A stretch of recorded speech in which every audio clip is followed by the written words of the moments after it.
Hi everyone, it's Margaret here with 60 and Me. Hope you're doing great today. Welcome to a new day. Hope you're doing something good for yourself. That's our hope for you today. But I wanted to ask you a question about how you're getting on in retirement. Are you thinking about starting your own business? Are you thinking about being an entrepreneur but just not sure that you know how to get started? Well, I want to chat with you today about some secret weapons that I think we have got as older people. I think there's 5 of them, and there's probably more, but I'm going to share with you my thoughts about, what's our secret weapon as an entrepreneur in our 50s, 60s, and 70s and beyond. Now, my tea today is turmeric. I got some turmeric tea. It's really, really good. I love turmeric tea. I drink it all the time. I hope you've got something nice and refreshing and good for you. And just settle back and have a nice, relaxing moment while we talk this subject through. Now, our sponsor for today's show is International Living. Now, International Living is a company that helps people think about retiring abroad and perhaps starting a business. And they have a great set of resources for you. If you go out to their website, it's internationalliving.com and then /60andme. You can sign up to get one of their reports, and they do reports on all kinds of things related to the real issues when you're thinking about retiring. They have ambassadors on the ground who are doing the work for you. So check it out, and hopefully that will give you some perspective if you're thinking about retiring overseas. Okay, now what are these secret weapons that we have as older entrepreneurs? Well, one thing that we have to think about always is we've got skills that we have acquired over 30, 40 plus year careers. And I think we forget that sometimes as we've defined our whole self around that person. When we retire, we think, oh, done with that. Or you may not have liked the environment that you were in doing that great work.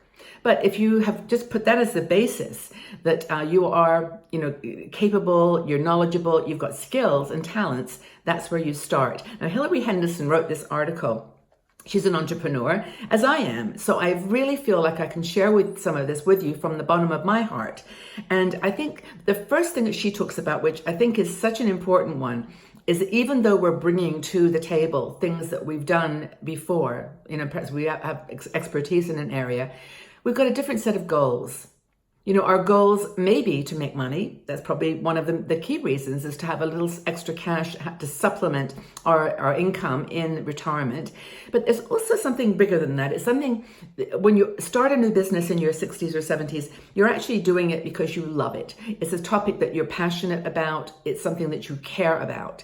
And I think that's really, really different than that context, that mindset when you were younger and you were accumulating, money and moving ahead and promotion.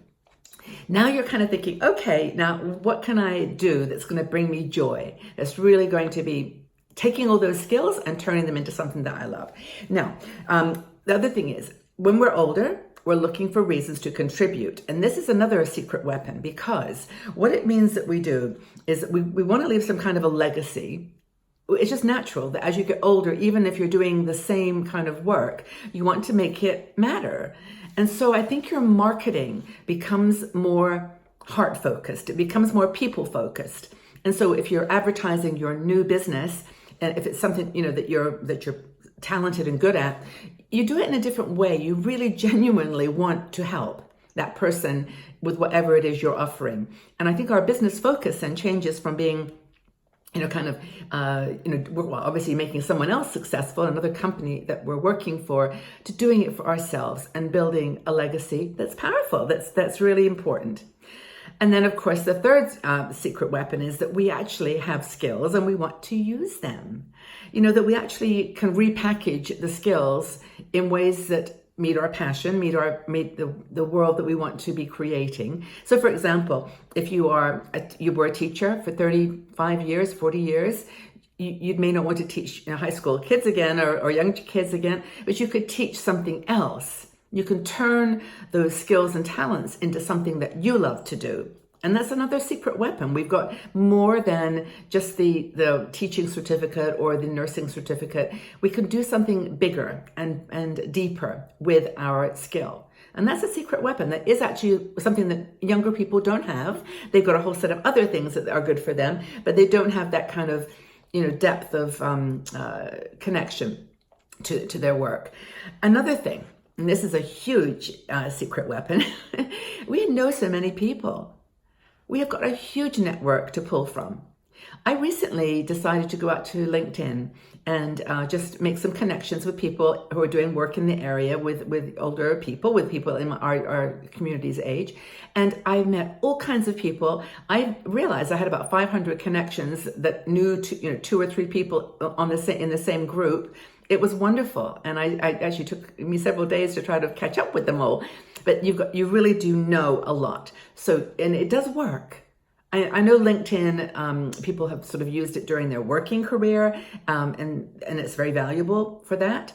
But, go back and check it out. Check out the people and invite people to connect with you. Send contact requests. And then they'll, say, I've been doing this work for so many years with respect to what you're doing in this area. I'd like to connect. And I found that kind of language is really powerful. Just acknowledge they're doing something great. I'd love to be connected to you. Most people will, and then you can follow up with another conversation.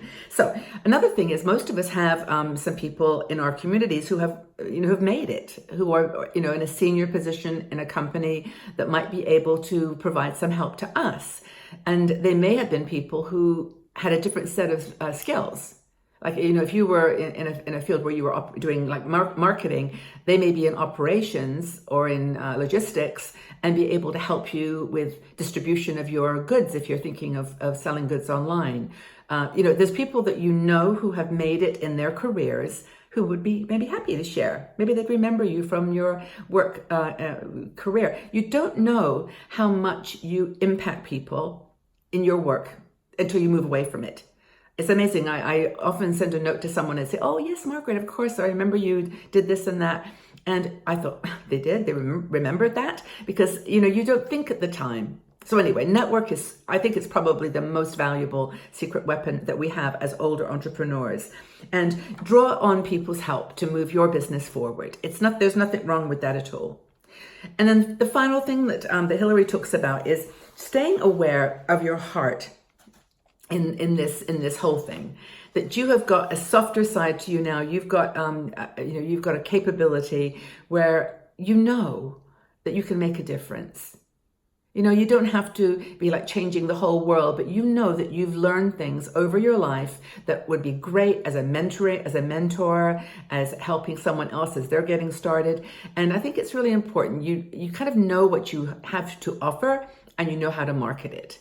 Or you have at least got the idea of who your customer is because you've dealt with it all before. So I think older entrepreneurs have got determination, different set of goals, a huge network, a need or desire to create a legacy, and heart. We've got heart. And I think that just that kindness that emerges, that sort of understanding, like you aren't quite as judgmental. You're not so hard on yourself. You're starting a business, you're reaching out, you're asking for help, you're being confident that you've got something good to share. So that's, I think, the 5 secret weapons I think you have as an entrepreneur as you get a little older. What secret weapons do you have in your world? What do you think? What secret weapons have you got that make you or can make you a successful business owner, entrepreneur in your 50s, 60s, 70s, 80s? What do you think? Leave your comments in the section below. I'd love to chat with you about that. And again, thank you for being here, for supporting 60 and Me. Please check out our website. We've got a whole lot of new things out there. We put lots of articles up every day. And of course, this YouTube channel. Please subscribe if you've enjoyed this conversation. And tell a friend.